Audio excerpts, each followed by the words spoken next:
Hi,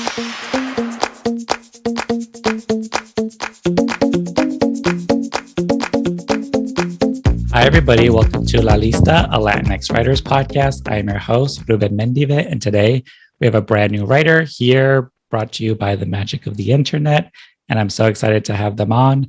I like to start every episode by having my guests introduce themselves. So your name and how you identify and whatever that means to you. Okay, thank you so much for having me here, Ruben.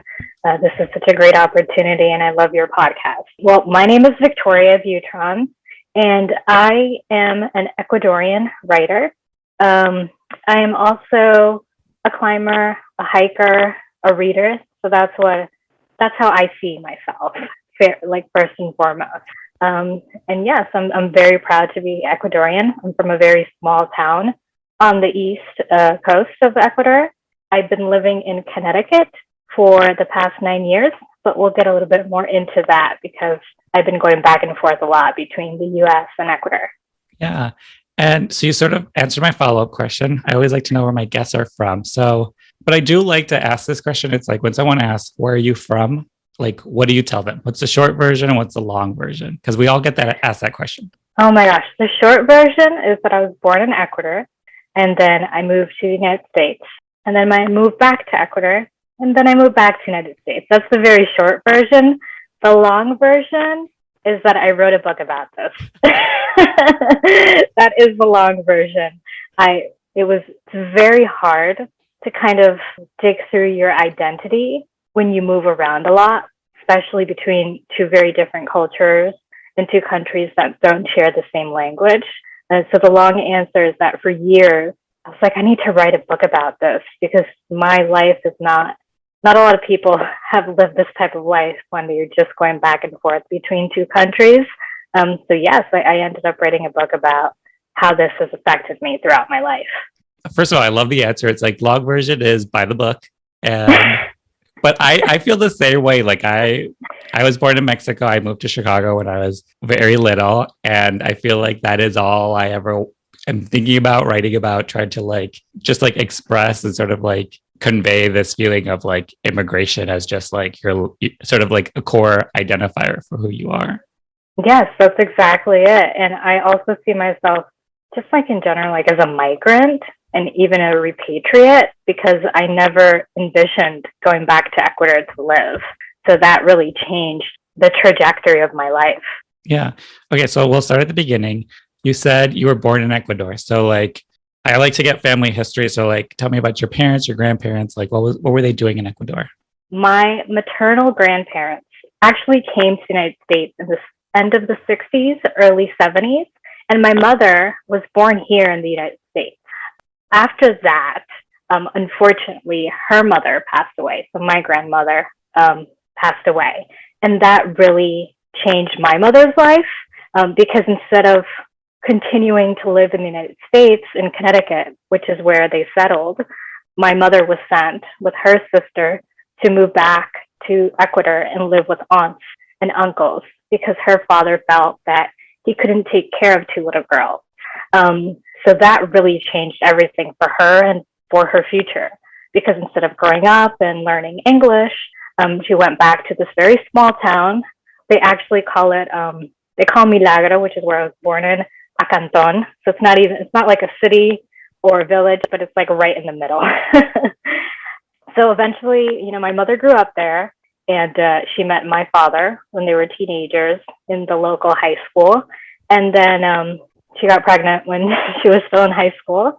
And then they had me. And not a lot of people really knew that my mother had a U.S. passport because she was born here. So after a few years, they decided to move here to the United States. So, my mother petitioned my father as her husband, and they came to live here in Connecticut. My father actually came first, and about a year later, I came with my mother. And then we lived in Connecticut for about 10 years. And to be honest, none of us ever thought that we would move back to Ecuador. It wasn't really something that they envisioned. But the thing is that my grandfather got sick. And then when that happened, and because my father is the only child of my grandfather, he said that he couldn't just stay here in the United States. So even though my father had bought a house about like a year and a half, 2 years before, he left everything behind and he took, my mother back with him, me back with him, and my brother as well. So that's basically kind of like a summary of our early lives. It seems like Connecticut, even for your like mother's parents, like you have some roots there. You have some like, so it seems like your family's connected to Connecticut just through like even multi-generationally. So I'm curious, like why Connecticut? Why was that the place they settled? Sure. So the person that petitioned my maternal grandfather was his sister, just like my great aunt. And it was very easy. Well, I wouldn't say very, very easy, but it was a lot easier back in the 60s and 70s to petition siblings. It wasn't as hard as it is today in 2021 or even the last 15, 20 years. So it was very easy for her to petition my grandfather, and before he became my grandfather, obviously. And that's why they came here to Connecticut. So it was all due to one person. My great aunt, she was petitioned by a friend because they said that she was a cousin of someone. So in the 60s, she came first, and about a few years later, she petitioned all of her siblings, or as many as she could. And they came here. So that's how we have roots here in Connecticut. Can you sort of like describe to us those first 10 years in Connecticut? Because like what age did you move to Connecticut, and sort of like what was your childhood while you were there? We lived in Norwalk, Connecticut, specifically South Norwalk, Connecticut. And I came to the United States when I was 5 years old. So it was very funny because even though I lived in Norwalk, my parents didn't want me to go to school in Norwalk. So they used a cousin's address, and I actually went to another school in another town because it was closer to my mom's job and my father's job. I feel like so many families, Latinx families, do that. And hey, I don't blame them. You got to do what you got to do. I think that I had a fairly common immigrant upbringing in terms that I was the translator for the family. My mom, because they both my mom and my father only had high school schooling, they came here and they did jobs that focused on physical labor. So my father was a garbage man for 30 years, and my mother, she still is a nanny. So that's what they came to do. They just came to provide a better life for their children than in Ecuador. And so I basically just grew up in Norwalk. I went to, elementary school and middle school, and I was very much looking forward to high school, and I was starting to think about college, and then, boom, my life changed. Because they decided to move back to Ecuador. So, yes. What was that like for you? Because I think it's really interesting for like immigrants and like children of immigrants. You sort of like, you have to learn to adapt. And especially if you're moving a lot, I think it's like something I definitely had to pick up. So I'm just curious of like, you're a kid, all of a sudden the news hits you that you're moving to Ecuador. And then what was that like transition like? When I first found out, I acted like a brat. Yeah. I was very angry.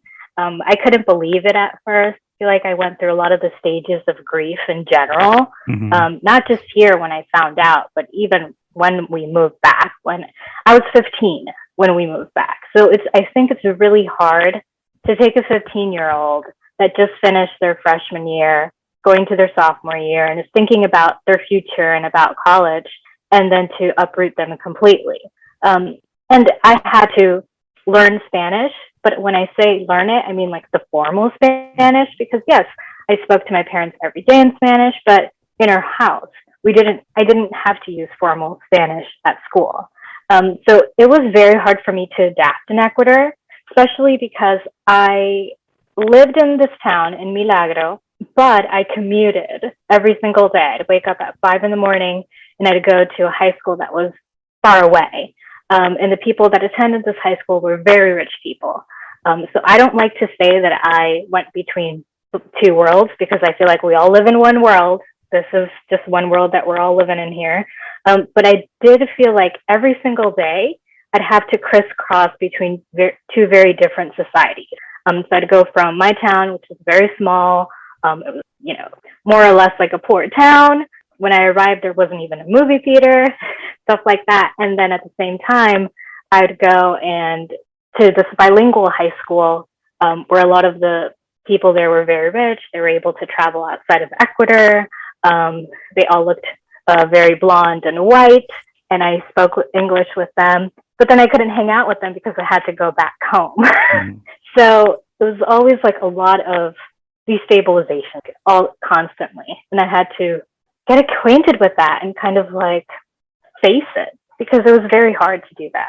Because I've never been to Ecuador, never had the pleasure. I know a couple Ecuadorians, but I'm curious, like, because even when I go to Mexico, there's very stark differences between the United States and like other countries.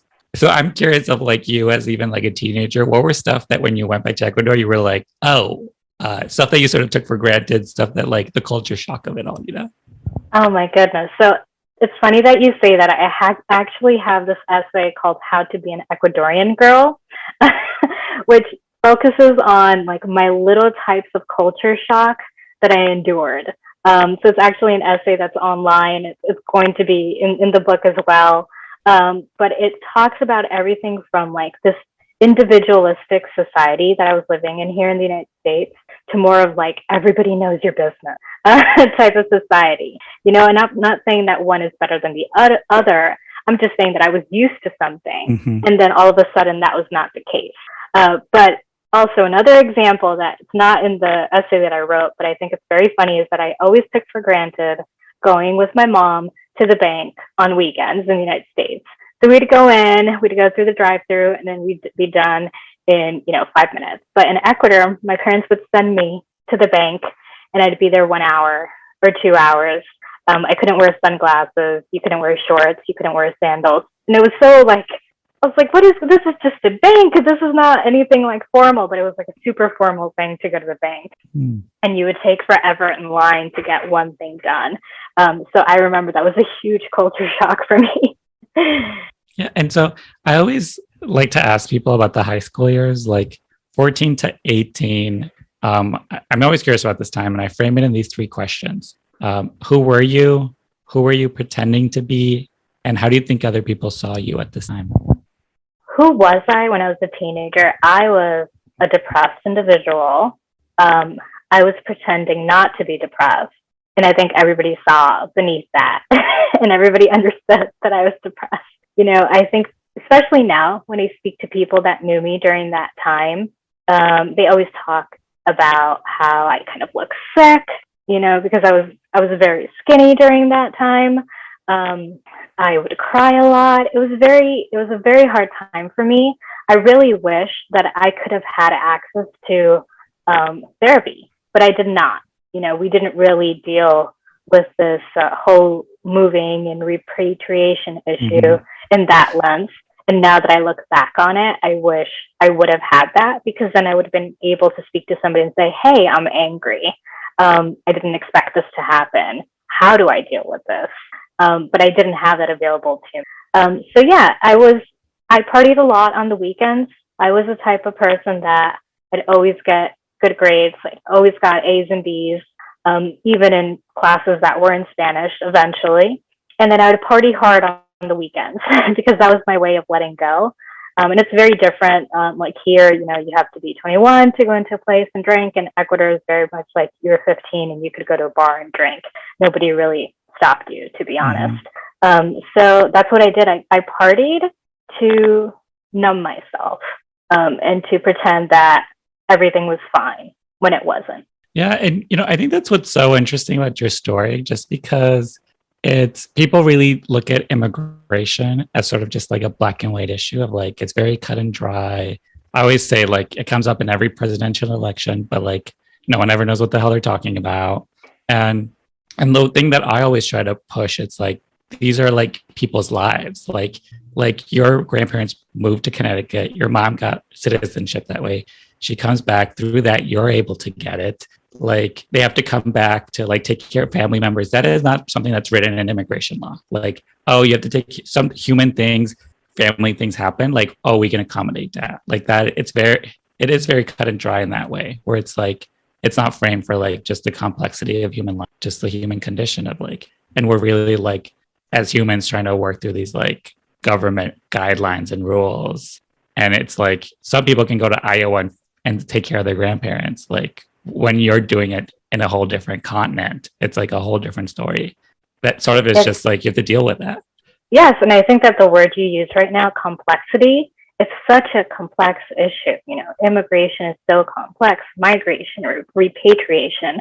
Mhm. They don't have just one facet, and everyone's story is completely different. You know, you can say, oh, my mom is from here, my dad's from here, and everybody could say that, but then how they got to wherever they are is so completely different from the person next to them. What'd you do after high school? And like, when did you move back to the US? I'm curious. Sure. Yeah. So I moved to Ecuador when I was 15, and which was in 2004. And then I stayed in Ecuador until 2012. So almost like 8 years, like 7.5, 8 years. And when I finished high school, I started a bachelor's degree in Ecuador focused on translation and interpretation between Spanish and English. Because I always loved to read, I always loved to write, and I just felt like, oh, I've already done this my entire life.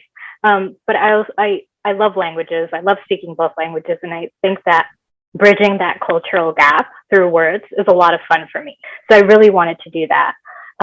Eventually, though, I transferred my credits in 2012 to Hunter College in CUNY in New York City. And the reason that happened is that everyone that I told, I'd be like, 2012 is the last year that I'll be in Ecuador. I don't know where that came from. I don't have a story to tell like, oh, this happened and I chose 2012 because of this reason.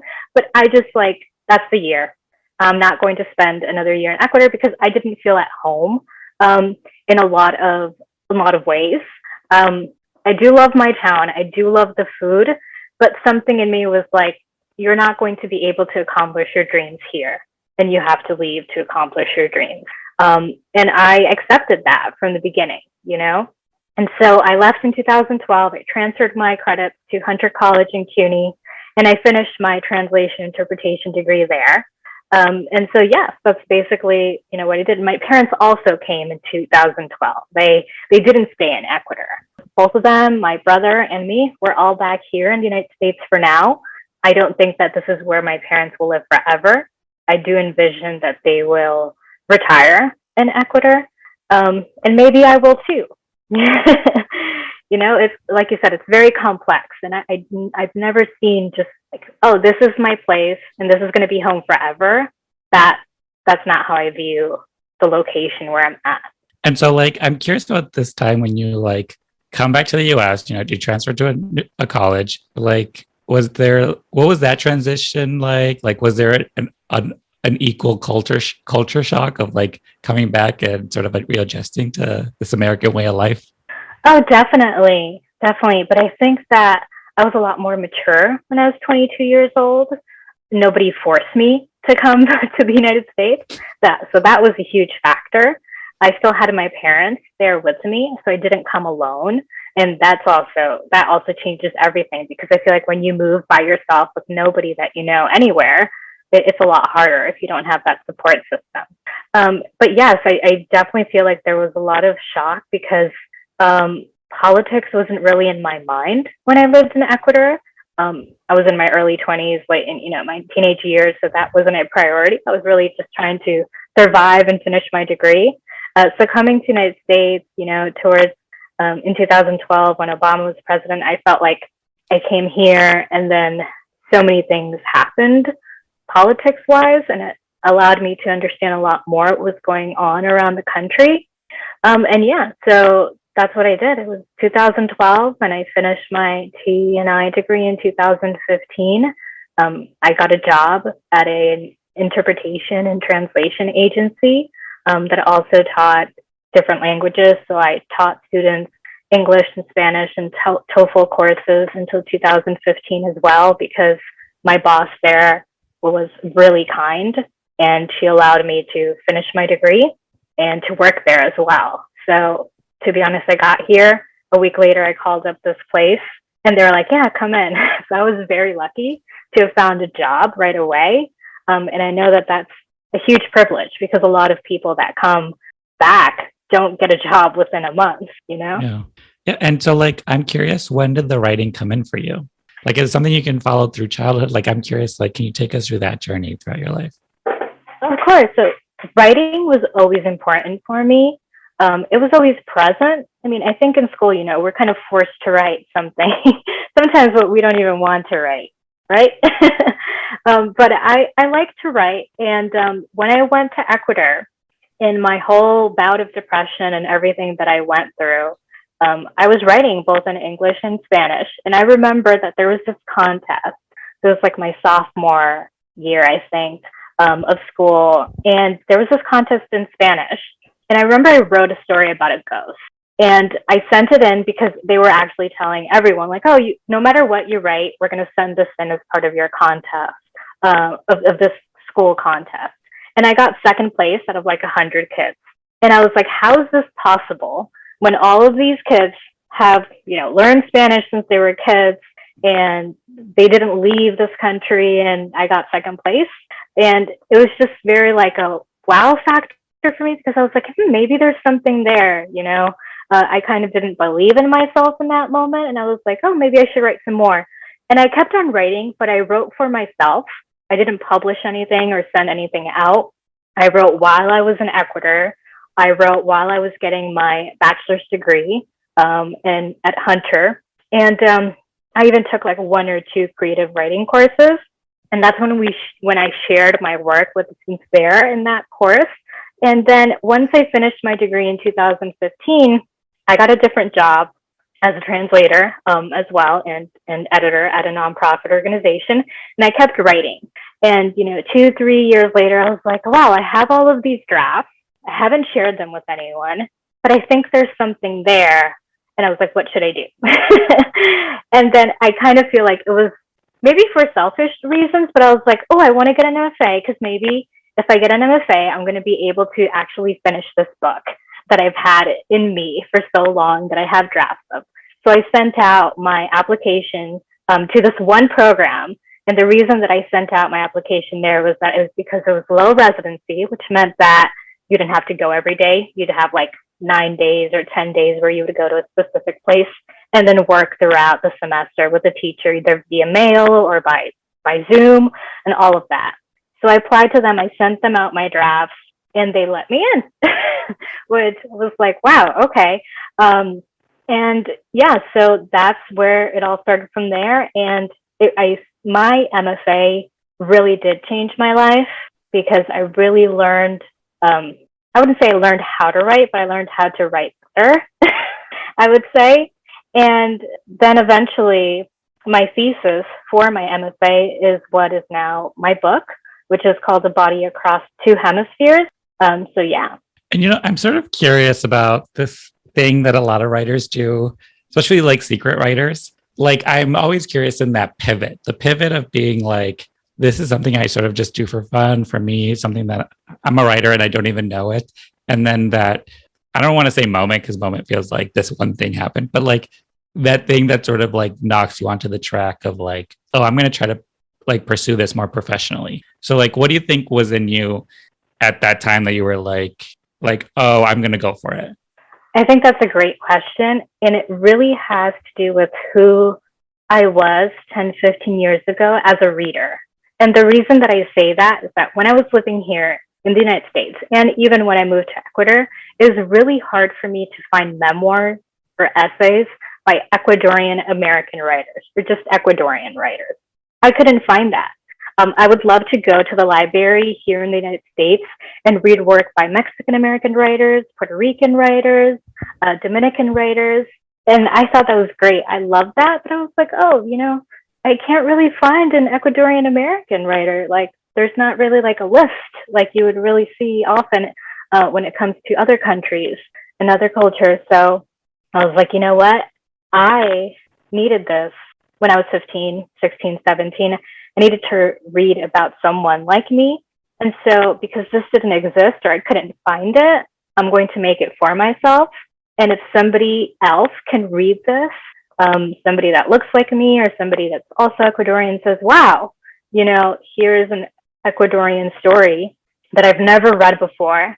I was like, that's when I was like, this has to not just be for me, but it should also be for others as well.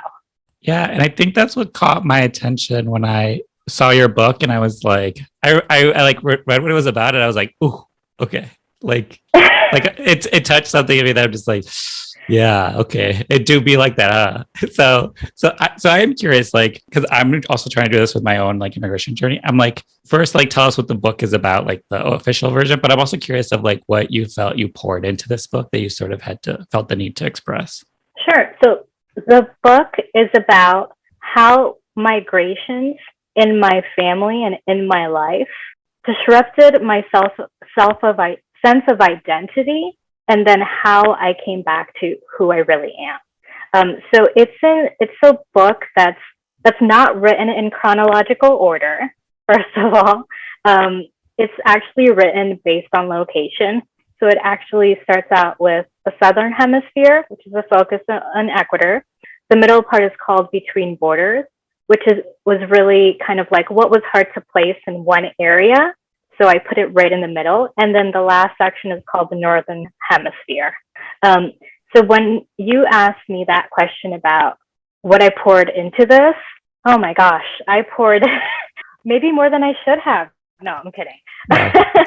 No, I poured so much into this because at first I began writing it in chronological order. And I began with when I came to New York, the JFK airport, and I saw the New York City skyline, and I was like, this is boring. I don't like this. Like, this is not my life, because my life does not feel chronological. It doesn't feel that way. It didn't happen that way. So I can't write about it in this way.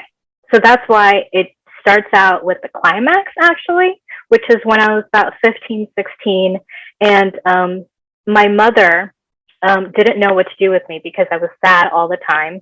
And my father couldn't support us in Ecuador anymore. So he actually went back, or came back, I should say, to the United States to support us as a garbage man from far away. So that's actually how the book starts. And I started with the climax because I wanted to start out with the point in my life where I was like, what is happening? Like, who am I? Who am I going to be after this? And what allowed me to get here? Yeah, and I think I love how you describe the book, just because I think that is so much of like what this podcast is about, what Latinx identity is, what like this identity crisis we're all having about who we are, where we belong, where we're from, and where we all fit into that. That it's a big thing, and I definitely appreciated that. I appreciate like the migration aspect, but it's also just like, oh, and who decides who fits into what? Yeah. Right? I'm sorry to interrupt you, but No. that's the thing. Like, who decides? The society that fights for us, and that's assimilation, or we decide not to assimilate into this, echo like culture that we have going on around us, and decide to do something else. So yes, and I think that it's like there's so many factors and so many complex factors that fit into this.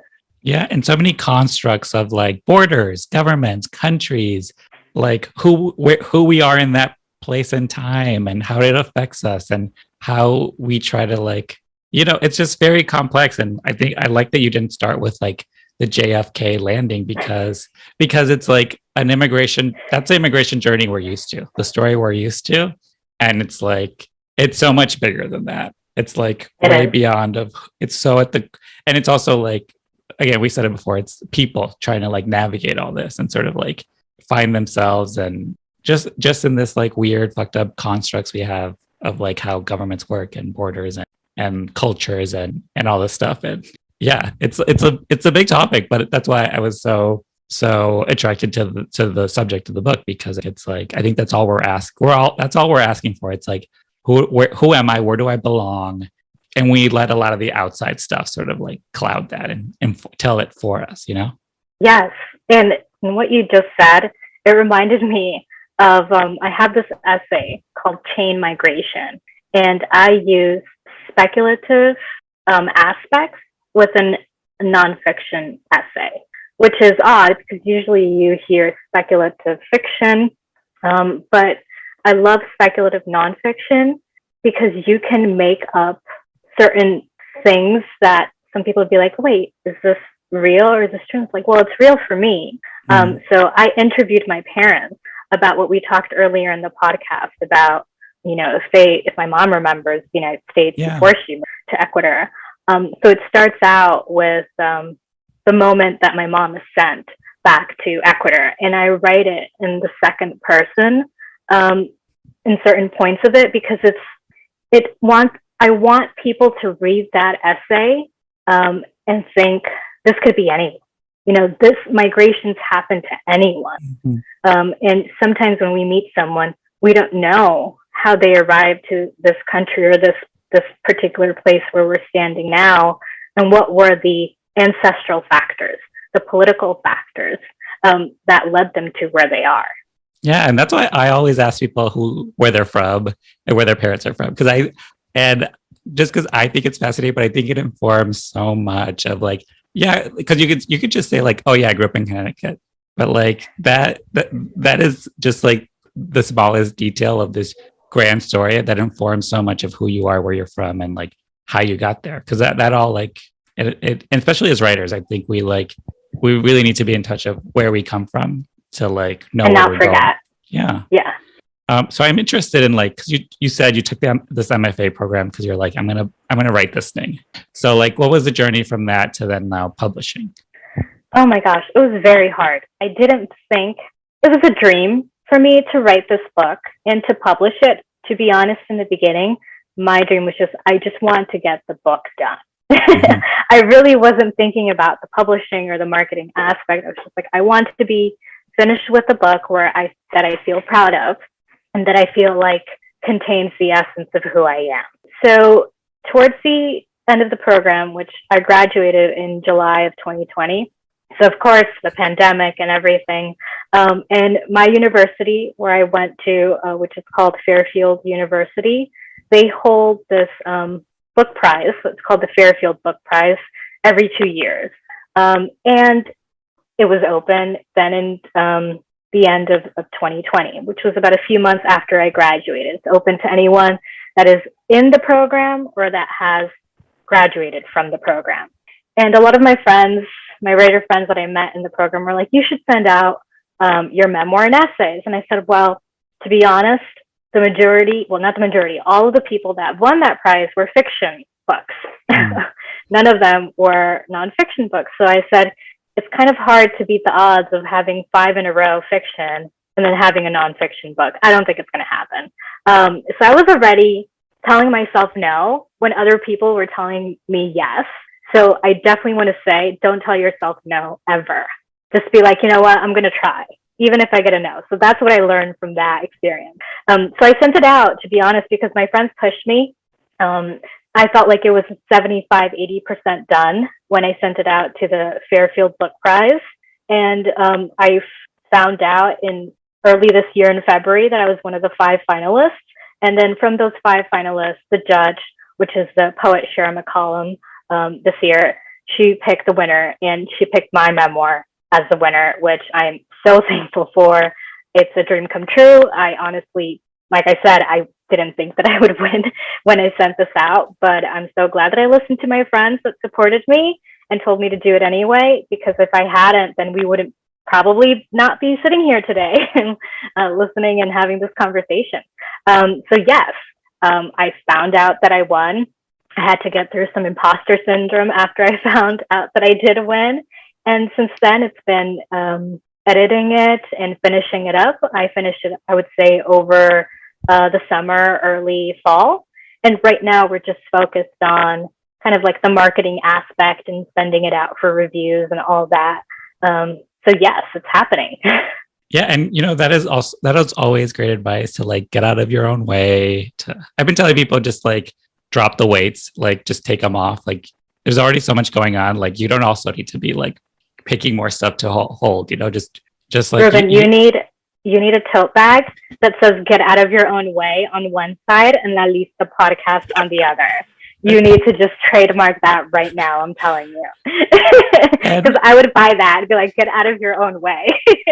No, I had a guest like said like she doesn't do imposter syndrome, like she doesn't have time for it, she doesn't do it anymore, like it's a waste of time for her. And I think about that all the time. It's like, yeah, you don't do that anymore. Get You rid don't of doubt it. yourself anymore. Yeah. Another thing that I saw that I'm also equally curious about is you have this sort of like social media platform called Latinas Who Hike. Oh, yes. And I am a Latino who I guess I hike. I go camping a lot. I do things that no one would ever guess with no running electricity or water. So I'm just curious how you got into that. Like, how did that spawn? Because I love this, like, this podcast is very similar, like this, like, space for Latinx people to sort of like find each other, build community, and like sort of like take up space in places we're not traditionally seen.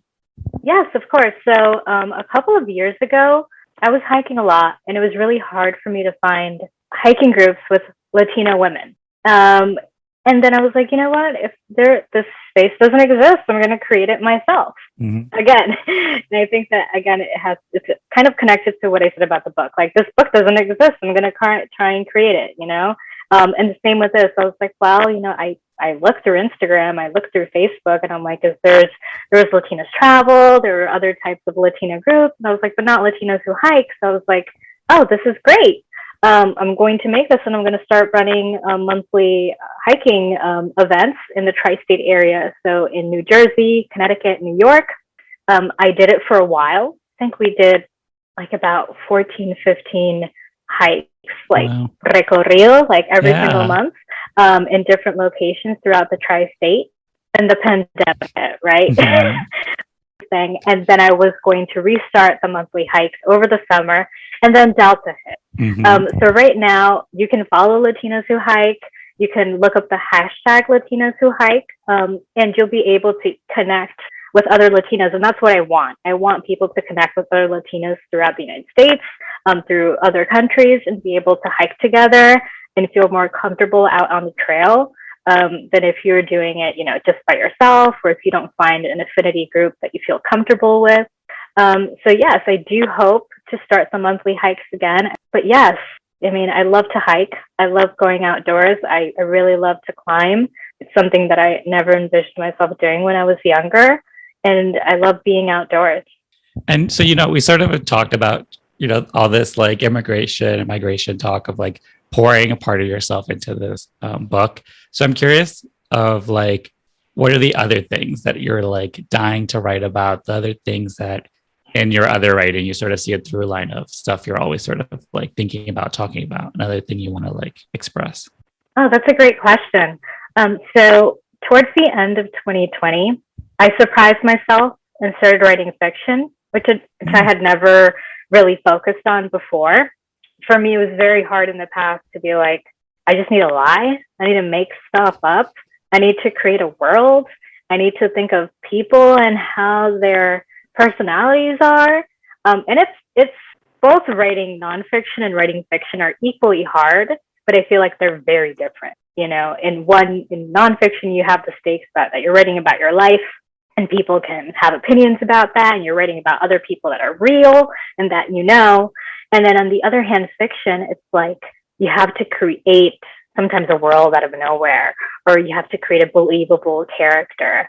So I've been dabbling in fiction. This year was the first time that a story of mine was published in, online. And this year was also the first time that a story of mine was published in Spanish. So I think that a lot of my stories are different from my nonfiction because I get to play with magic a lot more. And especially like magical realism.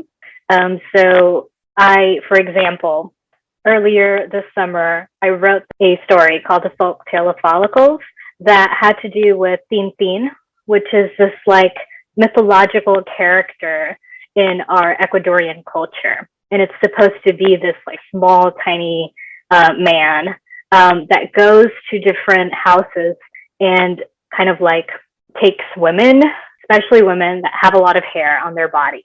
So I feel like there's a lot of cultural nuance in there. Exactly. So I was like, how can I take this like mythological folktale or whatever this is, something that we've shared throughout our lives in Ecuadorian culture, and turn it on its head and make it my own and empower a woman through this story. So that's what I did. Yeah, you can read it online. It's called The Folk Tale of Follicle. So I feel like I have this like feminist lens and this lens of magical realism in a lot of my stories, whether they're in English or Spanish. Yeah. And so like I don't know that much about like writing essays or books or anything about that. So what would you like recommend to people that want to be writers? Like there's someone who's listening to this and is like, oh, I want to do something like this. That's a great question. Now, a lot of people think that the route is what I took, which is I'm going to get an MFA. And you do not necessarily have to do that. You can take local workshops. I'm sure there are a couple nearby where you live.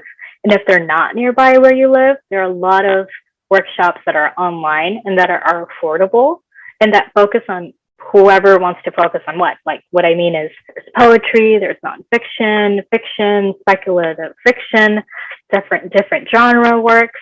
And you don't have to pay thousands of dollars for an MFA program or uproot your life to go somewhere else. You can definitely, get the basics of it through these workshops and just read a lot. I think that that's where I began. I read a lot of things and I was like, this is beautiful. I want to make something like this. I want to write something that I was like, oh, I'm proud of that. And I would say start from there. Like I said, I did not publish my first essay until I was 28, even though I wrote for years. And you just have to keep on writing. And I have a teacher that said that the people that she knows that publish the most are not the best writers, but are the ones that wake up every day to write, or that, focus on always having a schedule. You don't have to write every day, but focus on having a schedule to always write, even if it's 10 minutes a day or, 1 hour per week. The ones that continue writing and honing their craft, because it's not like, oh, I took a class and I learned everything there is to learn. You can always work on your craft. And it always changes. You look back on something you wrote a year or two ago, and you're like, oh, that's great, but now maybe I would have done this. So just keep on reading and just keep on writing, even if you get no's. Yeah. I once had a guest describe it as like you're digging out the dirt. Like, so keep a schedule, keep working on pieces. You're just digging out the dirt. Eventually you'll find your gem and be like, there, it's ready, it's done. Yeah. And sometimes that dirt, just save it in another Word document. Absolutely. Because maybe it won't be dirt next year. Maybe you'll be like, oh, I have a line there and I can use that for this essay that I didn't even think about, or this story. So don't kill your darlings. Save them. Save them for the future. You will use them. And so I'm always curious of my guests and who are the writers they're a fan of. So these could be peers, heroes, friends, people you creep on social media who have no idea who you are, but you're obsessed with them. So who are some of those people for you? Okay. So a mentor that I will always adore, because they were actually one of the first people that said, this is ready, send it out to the world, is Adriana Paramo. She's originally from Colombia, and she lived in the United States a while. I think she's back living in Colombia, actually. I'm not 100% sure. But she is a great nonfiction writer. She has a few memoirs out there, and she also writes a lot about migration.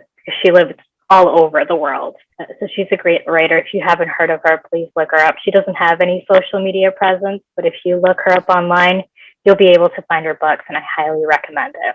I would definitely also say Disha Philia. She inspires me a lot. I actually took a workshop with her not too long ago, and the workshop was focused on writing flash nonfiction on sex. So I think that a lot of people are like afraid to write about this. I mean, I am too. But being in her workshop, and she has written a lot of stories in which sex is included, and she just blows me away. I mean, I'm sure you've heard of her. The Secret Lives of Church Ladies is a magnificent book. It's all over, but rightly so. She definitely needs to be like in all the fiction classes. So if you haven't heard of her or haven't read her work, please do so. She has a lot of work online. And I would also want to say, you asked me who I creep on social media, and I would definitely say Hakira Diaz. She wrote Ordinary Girls, and it's about living between Puerto Rico and Florida. And her book was a huge inspiration while I was writing my own book, because I was like, she did what I wanted to. She wrote a lot of flash nonfiction, which is essays that are 1,000 words or fewer words than that. And yes, I think she has her first novel coming out soon that I'm very much looking forward to. And so where can people follow you on social media? Well, I am on social media mostly everywhere under Vic_Toria Writes. So, just that little underscore between Vic and Toria. And yeah, that you can find me on Twitter or on Instagram. If you like to hike, like you mentioned, you can look me up on Latinas Who Hike. I mostly repost other Latinx women that hike around the United States and that tell their stories. So yes, you can find me there. And the book. So where can people find the book? The book is available for pre-order right now, which is great. And you can find it anywhere. Bookshop, which allows you to support independent presses, Barnes and Noble. If you like to shop on Amazon, you can, but try not to give that much money to them, Yeah. But mostly, yeah, you can pre-order it anywhere you usually pre-order your books. And you can also go to my website, victoriabuitron.com, and you'll be able to find more information about the book there. You'll also be able to read a lot of the essays that appear in my book. There are links to them and where they appear. So I'm very thankful to all the literary magazines and journals that have believed in me.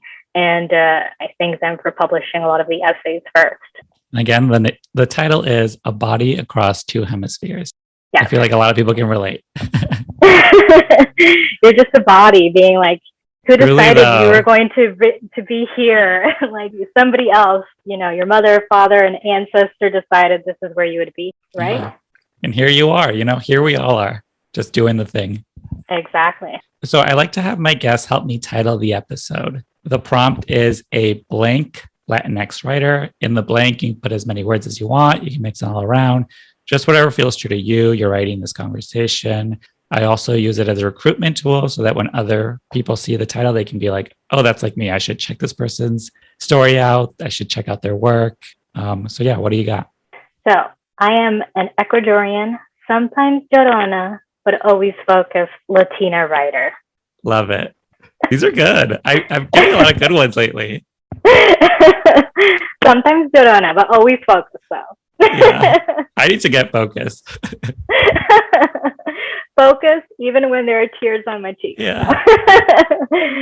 Now I saw this great drawing that someone did on Instagram, and it was called "Anything You Can Do, I Can Do Crying," and I was like, "That's me."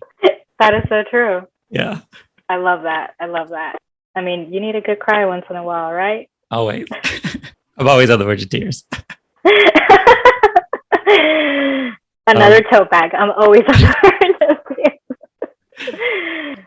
And with that, I want to thank you so much for being on the podcast. This was such a great conversation. And again, just even reading a little bit about the book, I was like, I need to get my hands on this. I need to talk to this person. So I really hope that the listeners check it out. I think it's you're doing good work, Thank you so much, Ruben. I really appreciate it. And thank you so much for having me here and for your questions. I feel like they have so much depth to them. And I feel like you really understood where I come from and the background that somebody brings when writing about migration in general. It's so hard, and I always say that my story is my story, because I do not ever want to say I represent this person or this culture, because we are not monoliths, right? Oh. Each of our stories